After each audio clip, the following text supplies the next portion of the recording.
的是这个甜点的食谱，其实它不只是一个食谱。经过不一样的这个制作的时间还有温度哦，大家可以制作出4种不一样状态的这个甜品哦，非常值得大家把这个食谱学起来。总共呢，你会经历4个阶段啊。这3个原料呢加热之后呢，我们会经过第一个阶段啊，就是当这个温度哦到达摄氏115度左右的时候呢，之后的这个酱汁状态啊，我们称为它焦糖酱。那这个焦糖酱呢，通常国外的甜点师傅运用都是把它淋在这水果啦，或者是淋在冰淇淋上面啊。第2个阶段呢，我们继续加热啊，浓缩这个酱汁，然后让这个温度提升到大概120度左右的时候呢，这个酱料就变成牛奶抹酱。所谓的牛奶抹酱呢，大部分的甜点师傅会运用在就是涂在面包上啦，或者是一些饼干，甚至是有的师傅会运用在这个制作马卡龙的这个夹心当中。继续再加热呢，它就会浓缩到大概温度125度左右的上下的时候，这个浓稠状态做出来的，我们把它放凉，就是所谓的生牛奶糖。这个生牛奶糖在日本哦，造成很大的轰动哦，就是他们很多店家在制作生牛奶糖，造成大排长龙的状况。温度大概在摄氏125度左右的温度，那做出来的牛奶糖啊是带软的，然后入口即化，非常的好吃。那这个生牛奶糖我们继续再加热，让它温度升高到130度，摄氏130度左右的温度的时候呢，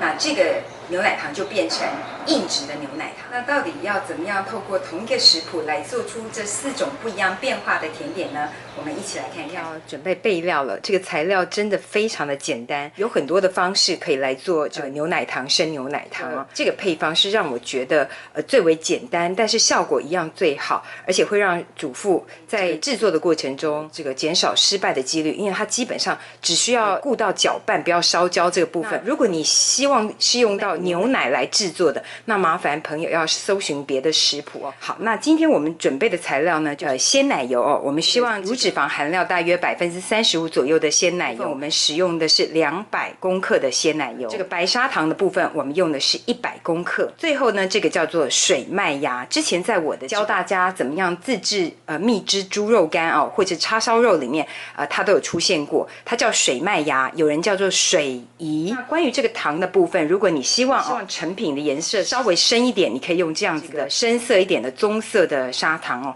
像我这个是绵冰糖锅，我觉得用这个复合金的不锈钢锅就非常好了。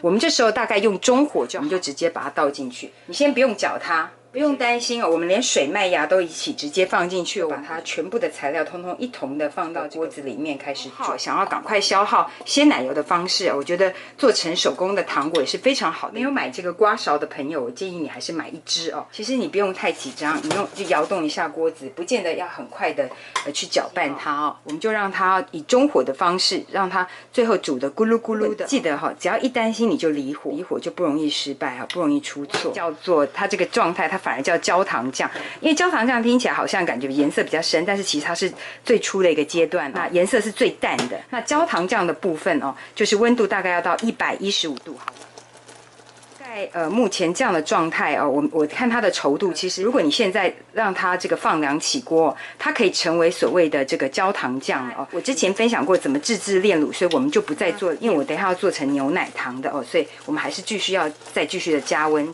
勾到边边啊，记得就是稍微的再刮一下盆哦。好，这状态目前都非常的好哦，我们就继续的加热它。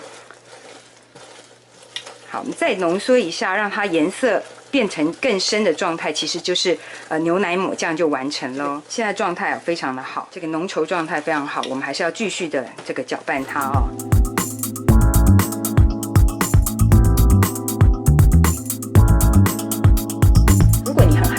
火可以稍微的小一点，但是火越小，你要煮的时间就越久。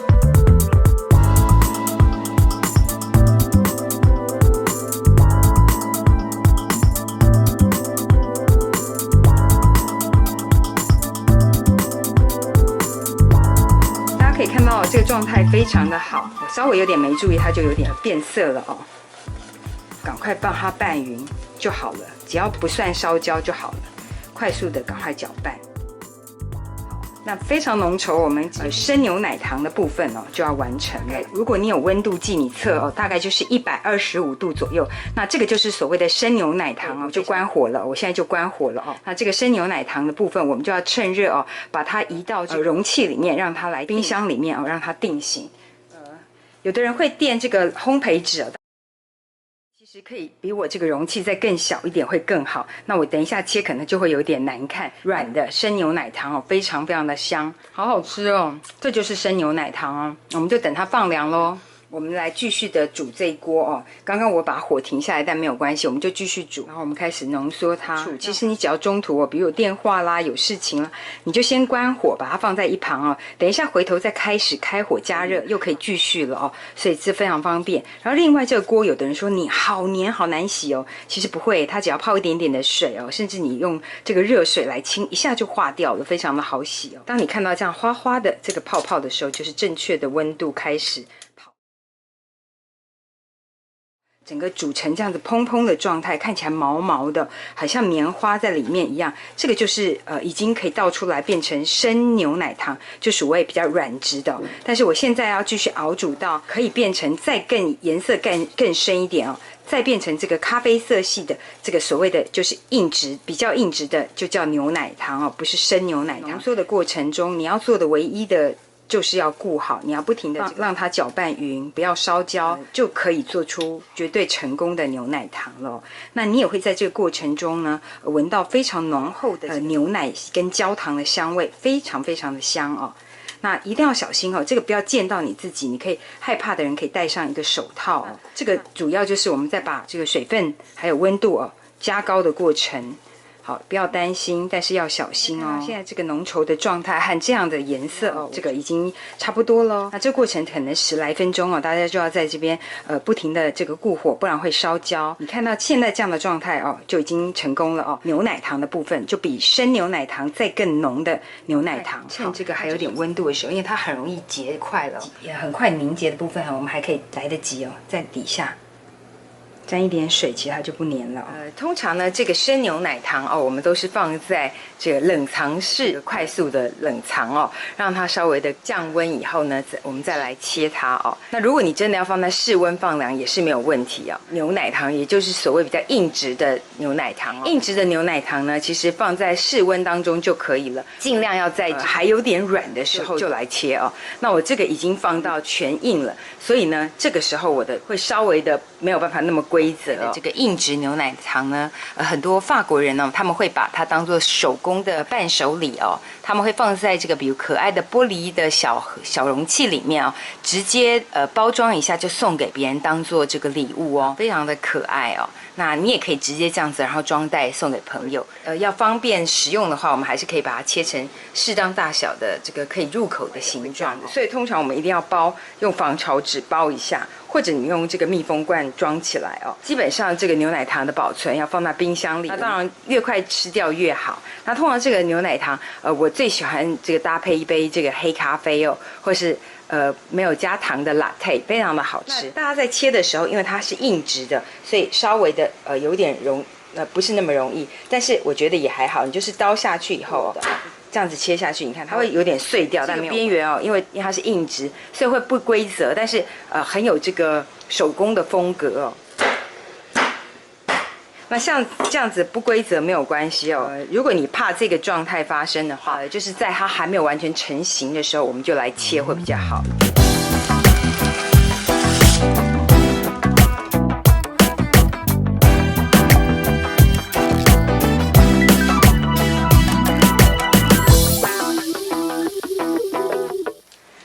如果说做得很整齐，那就跟机器一样了，好像没有那么有特色了。一样，我们就取了这个烘焙纸哦，然后我们把它包起来。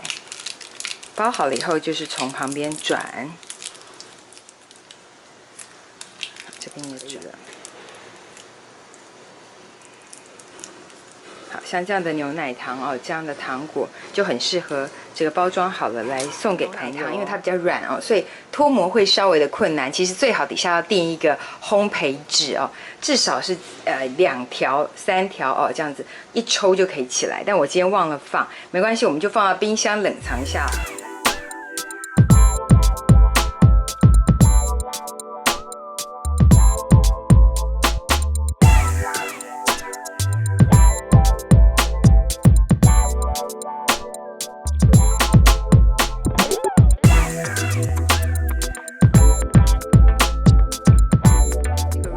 哦，是非常软的哦，我可以给它。你看，我们随时的这样拉，它是一个非常柔软的这个牛奶糖哦，它几乎是可以入口即化，甚至你要把它重新 shape 都不是很困难，像粘土一样哦。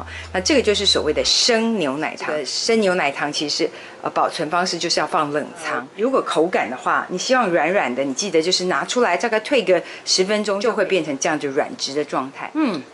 好好吃哦！我觉得比生有牛奶糖还好吃。奶糖的部分哦，我们也切好了。比如说有朋友来，你可以用这样子很古朴风的这个橄榄木的砧板，就直接切好了以后呢，可以放冰箱，等到朋友来的时候，再从冰冰的冰箱拿出来上桌，放一些坚果，就像牛轧糖的方式哦，也没有问题。就是在我们煮的最后过程，加上敲碎的这个坚果就可以咯，或者是一些果干哦。国外像法国，他们就常常有这样的手工甜品店会做这样的变化。好，这个就是生牛奶糖的部分了，就是我们今天为大家示范的手工自制牛奶糖、生牛奶糖。梦幻厨房在我家，跟着影音学做菜，梦幻厨房也可以在你家哦。